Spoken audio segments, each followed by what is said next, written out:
प्यारे बच्चों, जैसा हम सब जानते हैं हमारी बॉडी से वेस्ट प्रोडक्ट जैसे urea, uric acid, creatinine, excess of water, excess of mineral आदि को रिमूव करने का काम करती है किडनी। जब कभी किडनी कुछ कारण जैसे हाइपरटेंशन हो गया, डायबिटीज़ हो गई या किडनी में इन्फेक्शन हो गया, तो उन कारणों से किडनी हमारी बॉडी से इन वेस्ट को रिमूव नहीं कर पाती है। उस कंडीशन को कहते हैं किडनी फेलियर। तो किडनी फेलियर की कंडीशन में बॉडी से वेस्ट प्रोडक्ट को रिमूव करने के लिए हम यूज करेंगे एक आर्टिफिशियल किडनी। कौन सी यूज करेंगे? Artificial kidney. तो आर्टिफिशियल किडनी के द्वारा बॉडी से वेस्ट प्रोडक्ट को रिमूव करने की प्रोसेस है हीमोडायलिसिस। आज हम इसी के बारे में पढ़ेंगे। हीमोडायलिसिस को आप डायलिसिस भी कह सकते हैं। कैसे डिफाइन करेंगे इसको? It is a process in which artificial kidney is used to remove waste like urea, uric acid, और भी वेस्ट लिख सकते हैं आप, excess of water. In case of kidney failure an artificial kidney is used. और हमने cause तो बता ही दिए किडनी फेलियर के, हाइपरटेंशन, डायबिटीज़, किडनी इन्फेक्शन। प्यारे बच्चों, अब हम डायलिसिस की प्रोसेस को एक डायग्राम के थ्रू भी समझेंगे। ये डायग्राम आपके एनसीईआरटी में भी बना हुआ है। यहाँ पे एक पेशेंट लेटा हुआ है। इस पेशेंट की किडनी फेल हैं और इस पेशेंट की बॉडी से वेस्ट मटेरियल जैसे urea, uric acid, creatinine, excess of water, excess of chemicals इस पेशेंट की किडनी इसकी बॉडी से बाहर नहीं कर पाती है, रिमूव नहीं कर पाती है। तो इस पेशेंट की बॉडी से इन वेस्ट को रिमूव करने के लिए यहाँ पे यूज की जा रही है एक आर्टिफिशियल किडनी।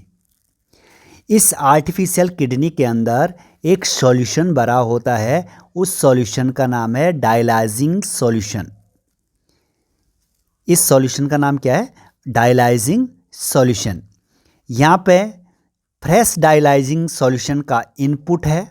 यहाँ से फ्रेश डायलाइजिंग सॉल्यूशन इस आर्टिफिशियल किडनी के अंदर जाता रहेगा और यहाँ से जो यूज्ड डायलाइजिंग सॉल्यूशन है जिसमें वेस्ट मटेरियल आ जाएंगे, वो उसका आउटपुट है। और इस आर्टिफिशियल किडनी के अंदर ये जो लंबी ट्यूब्स हैं, ये सेलुलोज की बनी हुई सेलेक्टिवली परमिएबल मेम्ब्रेन है। अब क्या होता है, कैसे फंक्शन करती है ये आर्टिफिशियल किडनी? इस पेशेंट की आर्टरी से एक ट्यूब कनेक्ट की जाती है और वहाँ से वो ब्लड जिसमें वेस्ट प्रोडक्ट हैं वो इस सेलुलोज की जो लंबी ट्यूब्स हैं इनसे गुजारा जाता है। ये ट्यूब्स मैंने कहा था ये सेलेक्टिवली परमिएबल मेम्ब्रेन हैं।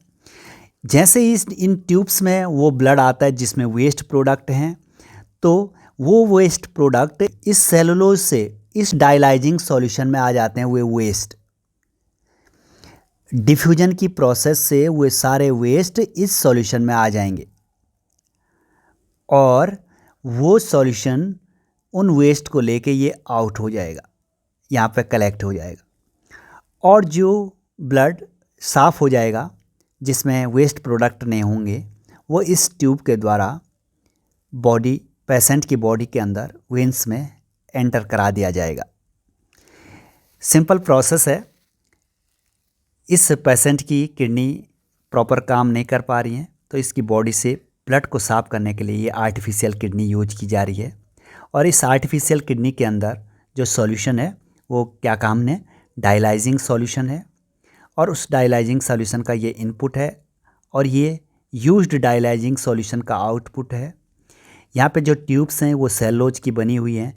जैसे इन सेलुलोज की ट्यूब्स में वो ब्लड आएगा जिसमें वेस्ट प्रोडक्ट्स हैं, वो वेस्ट प्रोडक्ट इस ट्यूब से डिफ्यूज होके इस डायलाइजिंग सॉल्यूशन में आ जाएंगे और जो ब्लड प्योर हो जाएगा जिसमें वेस्ट प्रोडक्ट नहीं होंगे, वो इस ट्यूब द्वारा पेशेंट की वेन में वापस चले जाएगा।